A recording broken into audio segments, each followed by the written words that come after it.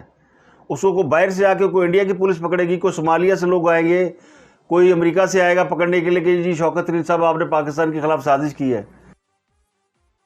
تو یہ صرف عوام کے آگے رونا دھونا کہ جی وہ فلانے نے سازش کر دی، فلانا یہ کر رہا ہے، عمران خان لاڈلا ہے، اس کو پکڑ نہیں رہا، تو آپ پکڑے ہیں۔ عمران خان نے تو یہ بات ثابت کی، جب وہ حکومت میں تھا تو اس نے سب کو گردن سے پکڑ لیا،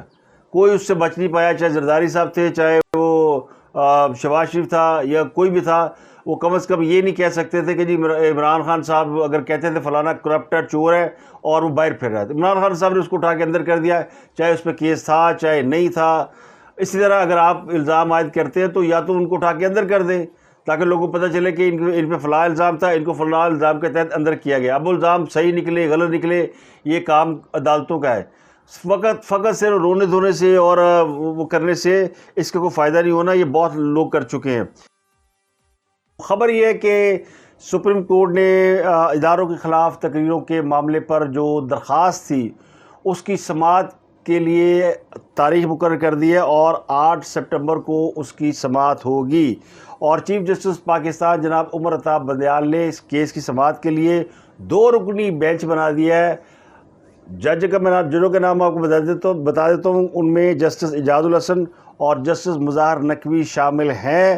اور رجسٹرار آفس نے درخواست گزار کو نوٹس جاری کر دیا۔ اس درخواست میں عمران خان صاحب، فواد چودھری اور شیریں مزاری ان کو فریق بنایا گیا ہے، اور ان کے خلاف درخواست ہے کہ انہوں نے اداروں کے خلاف باتیں کی ہیں یا تقریریں کی ہیں۔ تو یہ کیس ایک سپریم کورٹ کے اندر ہے، اب یہ 2 رکنی بینچ ہے، تو آپ خود اس کا اندازہ لگا لیں کہ فیصلہ کیا ہو سکتا ہے، کیونکہ اب آسان ہو گیا ہے لوگوں کو جج کرنا کہ فیصلہ کیا ہو سکتا ہے۔ بے شک کیس بڑا ہے، اور اس کیس کو دیکھتے ہوئے کہا جا سکتا ہے کہ جی عمران خان کے خلاف ایک بڑا کیس سپریم کورٹ میں سماعت کے لیے مقرر ہو گیا، لیکن پھر جب ہم وہ اس کے اوپر بات کرتے ہیں تو پھر آپ جیسے ہمارے دوست جو کہ فالو کرتے ہیں وہ تھلے کمنٹ لکھ کے نا سارے تجزیے کی ایسی تیسی پھیر دیتے ہیں، کچھ نہیں ہونا، تو کچھ نہیں ہونا والی اگر بات ہے تو پھر کوئی بات ہی رکھی جائے۔ تو ہوپ فار دی بیسٹ کہ کبھی نہ کبھی اس ملک میں آئین اور قانون کی بالادستی ہوگی اور فیصلے اچھے بھی ہوں گے۔ ایک اچھی خبر بھی ہے کہ حکومت نے 300 یونٹ تک بجلی سستی کر دی ہے، یعنی اس میں فیول ایڈجسٹمنٹ چارجز کا خاتمہ کر دیا ہے، اور بقول حکومت کے 75% صارفین ایسے ہیں جو 300 یونٹ سے کم استعمال کرتے ہیں۔ اس کے علاوہ حکومت نے کوئی شمسی توانائی سے بجلی پیدا کرنے کے منصوبے لگانے کا فیصلہ کیا ہے یا اس کے لیے یعنی پلان بنایا، تو یہ ایک اچھی خبر ہے۔ اس طرح کے کام حکومت کو کرنے چاہیے جو حکومت کے کرنے کے کام ہیں۔ لیکن خاص صاحب کہ خیبر پختونخوا سے ایک اچھی خبر نہیں ہے بلکہ بری خبر ہے، اور یہ کہ خیبر پختونخوا کا جو ٹیکسٹ بک بورڈ ہے اس میں تقریباً 3 ارب 66 کروڑ 19 لاکھ روپے کا گھپلا ہوا ہے، اور یہ آڈیٹر جنرل آف پاکستان کی رپورٹ ہے جس نے اس میں Khyber Pakhtunkhwa text book board کے معاملات میں بدعنوانیوں کا سراغ لگایا ہے۔ یہ بے ضابطگیاں ہیں، بدعنوانیاں ہیں یا کچھ بھی ہے، اس میں جو پرابلم یہ ہے کہ اس میں خرد برد بھی ہے، اس میں غبن بھی ہے، اختیارات کا ناجائز استعمال بھی ہے، کتابوں کی جعلی فراہمی بھی ہے، یعنی صرف رسیدوں میں کتابیں دی گئی ہے۔ اس کے علاوہ جو مفت کتابیں بچوں کو پڑھنے کے لیے دی گئی تھی وہ بازار میں بکتی رہی ہے، پھر رائلٹی کی مد میں کم وصولی اور سٹاک رجسٹر میں کتابوں کے جعلی اندراج کا یہ سراغ لگایا گیا۔ تو یہ 2018-19 سے لے کے 2020-21 یہ 3 سالوں پر مشتمل ایک رپورٹ نکالی گئی ہے جس میں یہ پورا دھندا نکلا۔ یہ خاص صاحب کی جو خاص صاحب ریاست مدینہ اس وقت خاص صاحب پاکستان کے وزیر اعظم تھے، اور خیبر پختونخوا میں محمود خان ان کے وزیر اعلیٰ تھے، یہ اس کی رپورٹ ہے جس میں یعنی گپلے ہیں، یعنی جیڑا پنو لال ہے۔ اور ایک اور بڑی خبر ہے کہ معروف سنگر اور پی ٹی کے رہنما ابرار الحق کو ہلال امر پاکستان کی چیئرمین شپ سے ہٹا دیا گیا ہے۔ ابرار الحق کو ہلال امر کا چیئرمین بنایا گیا تھا جب ڈاکٹر سعید الہی کی مدت ملازمت یعنی ان کا کانٹریکٹ ختم ہوا تھا۔ یہ 3 سال کے لیے جاب ہوتی ہے اور سیکیور جاب ہوتی ہے، کسی حکومت کے آنے جانے سے فرق نہیں پڑتا۔ جب نواز شریف دور میں انہیں اپوائنٹ کیا گیا تھا ڈاکٹر سعید الہی کو، تو ان کے بعد 1 سال تک جب پی ٹی آئی کی حکومت رہی تھی 1 سال تک ڈاکٹر سعید الہی اس کے چیئرمین رہے تھے۔ اس کے بعد جب ان کی ٹرم ختم ہوئی تو ابرار الحق کو بنایا گیا، لیکن ابرار الحق صاحب کی اب ان کو ہٹا دیا گیا اور ان کی جگہ سردار شاہد احمد لغاری کو 3 سال کے لیے چیئرمین ہلال احمر پاکستان مقرر کیا گیا ہے، اور ابرار نے بھی میرا خیال ہے اپنی مدت مکمل کر لی ہے اور یا اس سے کچھ کم زیادہ ہوگی، لیکن اس کو ہٹانے کی جو بنیادی وجہ ہے اس کو ایکسٹینشن توقع تھی کہ ملے گی، لیکن اس کو ایکسٹینشن نہیں ملی، اور اس کی وجہ بتائی جاتی ہے کہ خاص صاحب نے پچھلے دنوں جو فلڈ ریلیف کے لیے لائف میراتھن کی تھی اس میں ابرار الحق صاحب بیٹھے ہوئے تھے اور انہوں نے اپنے جو ان کی اپنی سہارا فار لائف ٹرسٹ ان کی جو جس کے ذریعے وہ چندہ اور عطیہ اکٹھا کرتے ہیں اس کی کمپین کرنے کی کوشش کی تھی in front of Imran Khan کے سامنے، تو یعنی بادشاہ سلامت کے سامنے انہوں نے اپنی دکان لگانے کی کوشش کی جو کہ بادشاہ سلامت کو پسند نہیں آئی، تو انہوں نے کہا جناب اس کو ایکسٹینشن نہیں دیں بلکہ اس کو وقت سے پہلے چلتا کرے، اور ابرار الحق صاحب کی چھٹی ہو گئی ہے۔ فارن فنڈنگ کیس میں عمران خان صاحب کے 2 اکاؤنٹ کا سراغ ملا ہے، یہ خبر ہے، اور یہ 2 اکاؤنٹ ہیں، یہ 2 اکاؤنٹ عمران خان صاحب خود آپریٹ کرتے تھے، انہی کی ذاتی درخواست پر کھولے گئے تھے، اور اس میں کافی رقم برآمد ہوئی ہے، اور عمران خان صاحب کے قریبی ساتھی سردار اظہر طارق اور کرنل ریٹائرڈ یونس علی رضا یہ اکاؤنٹ کے شیئر ہولڈر تھے۔ ان میں ایک اکاؤنٹ بی bank limited civic centre Islamabad میں تھا، بلکہ دونوں وہیں پر تھے، اور دونوں اکاؤنٹ میں کوئی 40 لاکھ کی رقم کی تفصیلات برآمد ہوئی ہیں، اور یہ 3 اپریل 2013 میں ٹرانزیکشن کی گئی ہے۔ تو یہ مزید 2 اکاؤنٹ ہیں جو کہ ڈکلیئرڈ نہیں تھے، انڈکلیئرڈ تھے، اور ایف آئی اے کے قانون کے مطابق عمران خان صاحب کو ان دونوں اکاؤنٹس میں بھی عمران خان صاحب کو طلب کیا جائے گا، اور ایف آئی اے کے ذرائع کہتے ہیں کہ اس میں بہت سارے اکاؤنٹس جو ہیں وہ اس وقت ایف آئی اے ان کا سراغ لگا چکی ہے جن میں عمران خان صاحب اور ان کے قریبی لوگ دوست انوالو ہیں، تو ان کو پھر جو کال کیا جائے گا ان کو بلایا جائے گا، اور ایف آئی اے ان کو سمن یا ان کو بلانے کے لیے نوٹس جاری کرے گی۔ اس سے پہلے بھی ایف آئی اے نے کافی لوگوں کو نوٹس جاری کیا جنہوں نے عدالتوں میں جا کر اسٹے حاصل کر لیے، تو اس کیس میں بھی میرا خیال عمران خان صاحب ایف آئی اے کو تو گھاس ڈالیں گے نہیں، عدالت کو وہ کسی خاطر میں نہیں لا رہے، اور عدالت بھی ان کو کچھ نہیں کہہ رہی۔ عطر اللہ صاحب کے اوپر جتنی تنقید ہو رہی ہے اس وقت، تو یہ بہت عرصے بعد کسی اعلیٰ عدلیہ کی شخصیت کے اوپر اتنا کرٹیسزم ہو رہا ہے، اور وجہ صرف یہ کہ انہوں نے عدالت کے اندر عمران خان صاحب سے اپنے تعلق کو ظاہر کر دیا، ایکسپوز کر دیا، اور اس حوالے سے ایک خبر معروف صحافی اعزاز سعید نے دے دی کہ ان کا عطر اللہ صاحب کی دوستی ہے عمران خان صاحب سے، اور جب وزیر اعظم تھے عمران خان صاحب تو اس وقت بھی عطر اللہ کو فون بھی کیا کرتے تھے، ان سے ایڈوائس بھی لیا کرتے تھے، اور شاید ان سے کوئی ملاقات بھی رہی ہے، اور یہ ججوں کے کوڈ آف کنڈکٹ کے خلاف ہے کہ وہ کسی بھی حاکم وقت سے ملاقات کریں، یعنی اس طرح کی خفیہ جو ڈکلیئرڈ نہ ہو، اس کی کوئی آفیشیل آن ریکارڈ نہ ہو، اور اسی کی بنیاد پر بہت سے لوگ یہ دعویٰ کر رہے ہیں کہ عطر اللہ صاحب ان کے لیے خاصی ہمدردی رکھتے ہیں، اور انہوں نے جو توہین عدالت کیس میں عمران خان صاحب کو یہ کہا کہ دوبارہ درخواست دیں، اس کی بنیادی وجہ یہی ہے کہ وہ عمران خان صاحب کو ریلیف دینا چاہتے ہیں، اور اس پر وہ کہاں سے اس وقت عطر اللہ صاحب یعنی پوری طرح نرغے میں ہے اپنے ناقدین کے، اور ان کی پنجابی میں کہا جائے کہ جی اچھی خاصی بینڈ بجائی جا رہی ہے، تو اس میں کوئی شک نہیں ہوگا۔ اب دیکھنا یہ کہ عطر اللہ صاحب اس سے پہلے جب انہوں نے ایک فیصلہ دیا تھا عمران خان اور پی ٹی آئی کے حوالے سے کوئی فیصلہ دیا تھا، خاص کر پیکا آرڈیننس کا، جس کا انہوں نے خود بھی ذکر کیا، اور انہوں نے کہا کہ یہ پیکا آرڈیننس اگر ہوتا تو آدھا ملک اندر ہوتا، تو پھر عطر اللہ صاحب کو سوچنا چاہیے تھا کہ جس شخص نے اس ملک میں پیکا آرڈیننس نافذ کرنے کی کوشش کی وہ پھر وہ ڈکٹیٹر نہیں ہوگا، جابر نہیں ہوگا، اس کی طبیعت میں صفاقانہ پن نہیں ہوگا، تو اور کیا ہوگا؟ لیکن وہ دوستیاں کہتے ہیں جی دوستیاں اپنی جگہ پہ اور باقی معاملات اپنی جگہ پہ، اور اب حالات تو یہ ہو گئے ہیں کہ لوگ اس بات کو پہلے سے پریڈکٹ کر لیتے ہیں، یعنی جج کو دیکھ کے فیصلے کے بارے میں لوگ پیشن گوئی کر دیتے کہ فیصلہ کیسا ہوگا۔ تو اب بات کرتے ہیں خان صاحب کی اس بزلہ سنجی کی جس میں انہوں نے پاکستان کی آبادی کو قیام پاکستان کے وقت 40 کروڑ بتایا۔ خان صاحب کہتے ہیں کہ جب پاکستان آزاد ہوا تو پاکستان کی آبادی 40 کروڑ تھی، تو قریب کھڑے ایک شخص نے ان کو اصلاح کرنے کی کوشش کی، تو جیسا گرو ویسے گرو کے چیلے، تو اس نے کہا نہیں جی 40 کروڑ نہیں 40 لاکھ تھی، تو خان صاحب نے کہا نہیں 40 کروڑ تھی، تو انہوں نے کہا 40 لاکھ تھی، تو گل آئی گئی ہو گئی. پھر خان صاحب نے کہا کہ ہاں 40 لاکھ ہی تھی. آپ یہ سوچیں کہ پاکستان کی آبادی 40 کروڑ تھی. جب پاکستان بنا ہے تو اس کی آبادی 40 کروڑ تھی. آج 22 کروڑ ہے. 40 لاکھ. یعنی یہ حال ہے پاکستان کو مدینہ کی ریاست بنانے والوں کا،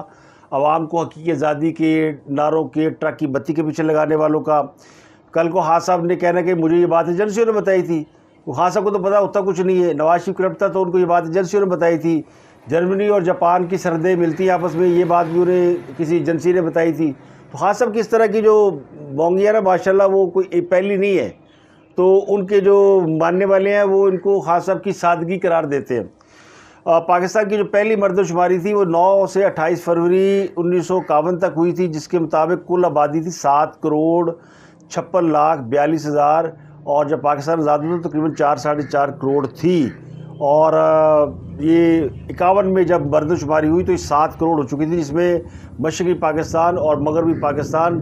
اس میں مشرقی پاکستان جو آج بنگلہ دیش ہے اس کی آبادی تھی 4 کروڑ 42 لاکھ، اور مغربی پاکستان جو آج پاکستان ہے اس کی آبادی تھی 3 کروڑ 37 لاکھ. یہ تھی 1951 میں. تو یہ اس کی جناب پوری فارمیشن، اور اتو خان صاحب نے نبی کہانی سناتی. ایک اور خبر پھر آپ کو بتاتے ہوئے، جو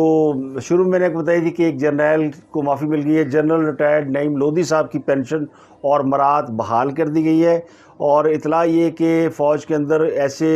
لوگ جن کو مس کنڈکٹ کی وجہ سے یا فوج کے خلاف سرگرمیوں میں حصہ لینے، یا پھر یہ کہہ لیں کہ